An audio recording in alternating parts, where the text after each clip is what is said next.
नमस्कार। वंदे मातरम। विजय डेस्टिनेशन में आपका बहुत बहुत स्वागत है। आज हम आपको बताने जा रहे हैं कि मुग़लों ने भारत को क्या दिया। ये कबीर खान है, कोई फिल्में बनाते हैं, ये लोगों के आँख में धूल झोंकने का कार्य करते हैं या समझते हैं हिंदू बेवकूफ़ हैं। ऐसे बहुत से हैं। रोमिला थापर है, राम पुनियानी है, हिंदू को बेवकूफ़ समझते हैं, और कबीर खान भी सोचता है कि हिंदू बेवकूफ़ हैं।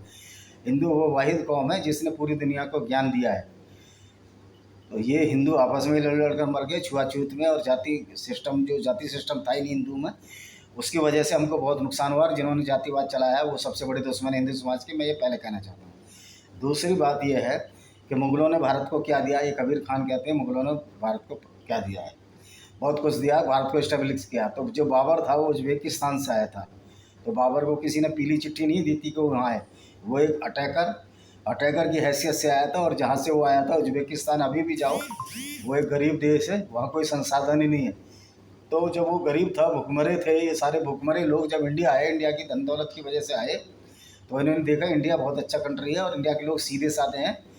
और ये पहले घुसे और उसके बाद ये कब्जा कर लिया। उसके बाद इसे बाबर से शुरू कर देते हैं कि बाबर ने जो है हिंदुओं के सिर काटे, और उनको गाजी की उपाधि बाबर ने ली। वो पहला व्यक्ति था जो हिंदुओं के सिरों के पिरामिड बनाए और उपाधि ली। और उसके सेनापति मीर बकी ने, जो कि एक शिया मुस्लिम था, अयोध्या की जो राम मंदिर का जो मंदिर था, जहाँ हमारे महापुरुष पैदा हुए हैं, उसकी जगह पर एक जो इमारत होती है या जो एक एस्टेब्लिशमेंट होता है, उसको हम मंदिर का रूप देते हैं कि हमारे यहाँ घर को भी, गृह को भी मंदिर कहा गया है। बहुत से मुस्लिम भाई बोलते हैं, जो मौलाना बड़ी बड़ी दाढ़ियों वाले आ जाते हैं, वो बोलते हैं कि राम का वो घर था, मंदिर थोड़ी होता है। उनको मालूम ही नहीं है कि हम घर को भी मंदिर बोलते हैं। और हमारी जो प्रार्थना है उसमें सब लोगों की सुख की कामना की जाती है, ना कि जो मस्जिदों में नमाज़ पढ़ी जाती है उसमें काफिरों के विजय की कामना की जाती है। ये विजय की कामना कहाँ से आई है, डिक्टेटरशिप कहाँ से आई, ये कुरान से आई है। तो ये पहला तो बाबर ने हमको ये दिया। फिर उसके बाद हुमायूं को तो ज़्यादा टाइम मिला नहीं। वो पिहानी के जंगलों में, हरदोई के आसपास, कड़ा, बदायूं और ऐसी जगहों पे भागता रहा। शेरशाह सूरी उनको भगाते रहे। तो हुमायूं ने को टाइम नहीं मिला। उसके बाद हुमायूं के बेटे बकबर या अकबर आए, जिनको ये महान कहते हैं। वो महान नहीं था, वो सबसे कमीना था, क्योंकि उसके कुछ क्रियाकलाप हम बताते हैं। सबसे पहले उसने कांगड़ा मंदिर और ज्वालामुखी में अटैक किया, जो कि आजकल हिमाचल में है। और वहाँ के काली जो गाय, श्यामा गाय पाली जाती है, जिसको श्यामा बोलते हैं हिंदुओं में, उसका बड़ा महत्व है। श्यामा गाय को मारा, 500 गाय मारी, उनका सर जो लटका दिए उसने, सड़कों पर, पेड़ों पर लटका दिए। और ये कहते हैं कि वहाँ छत्र दिया, इसने कोई छत्र वत्र नहीं दिया था। वो जो तांबे का बड़ा वो आप ज्वालामुखी में देखते हैं, वस्तुस्थिति ये है कि उसने ज्वालामुखी की जो आग निकल रही थी उसको ढकने के लिए बनवाया था। कह रहे वो छत्रदान दिया। वो कैसे छत्रदान दे सकता? मतलब इतिहास को इतना तोड़ा मरोड़ा गया। जो ज्वालामुखी की आग थी उसके ऊपर ही छत्र रख दिया था, जिससे ये लोग पूजा ना करें और ये आग की पूजा ना करें। तो ये वस्तुस्थिति है। ये कहते हैं कि वो अंग्रेज भी टुकड़े काट काट के ले गए, उसका पता ही नहीं है किस धातु का है।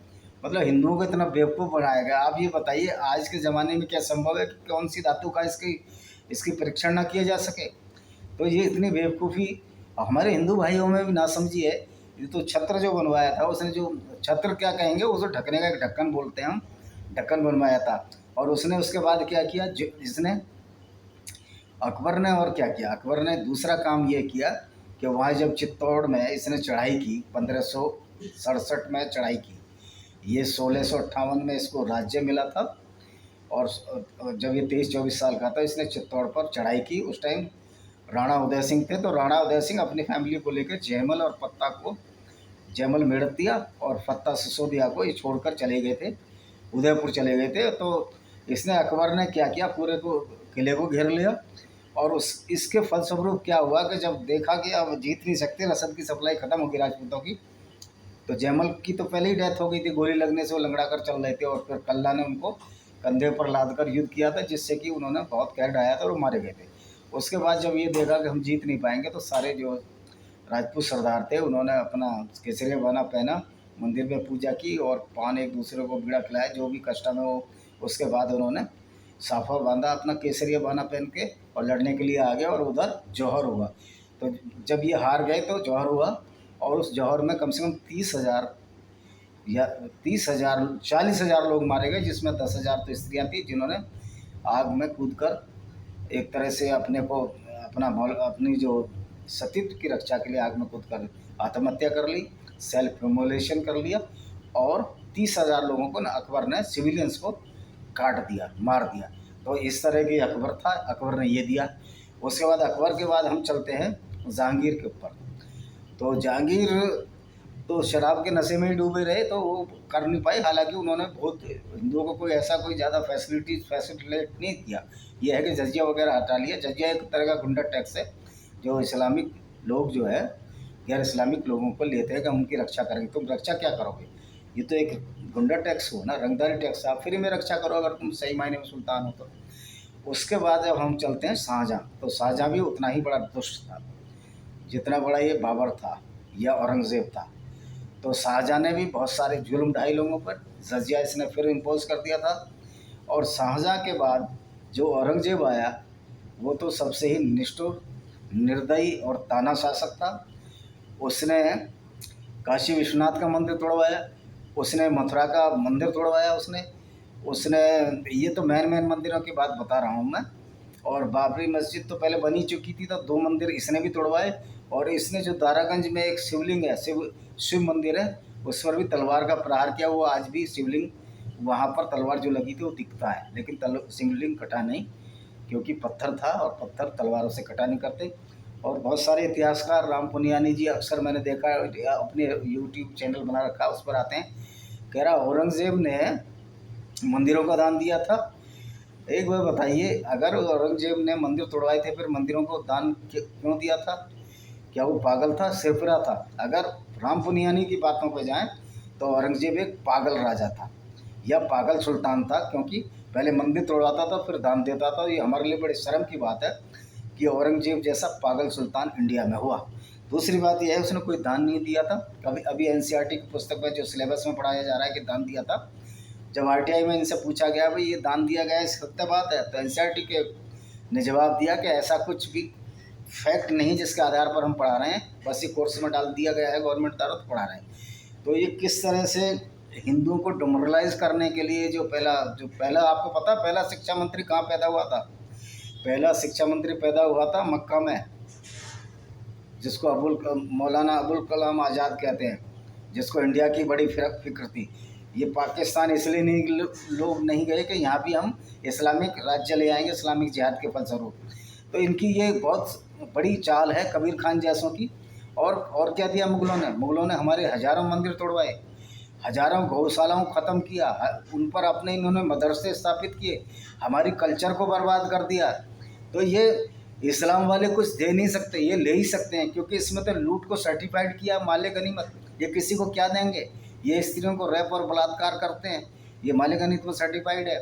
ये वाजिब कत्ल काफिरों को करते हैं, तो इस्लाम वाले किसी को क्या दे सकते हैं? ये दूसरों को सिर्फ हत्या, विभत्सताएं, कत्लो गारत, उनके सिरों के साथ बलात्कार, उनके माल को लूटना, मंदिरों को तोड़ना।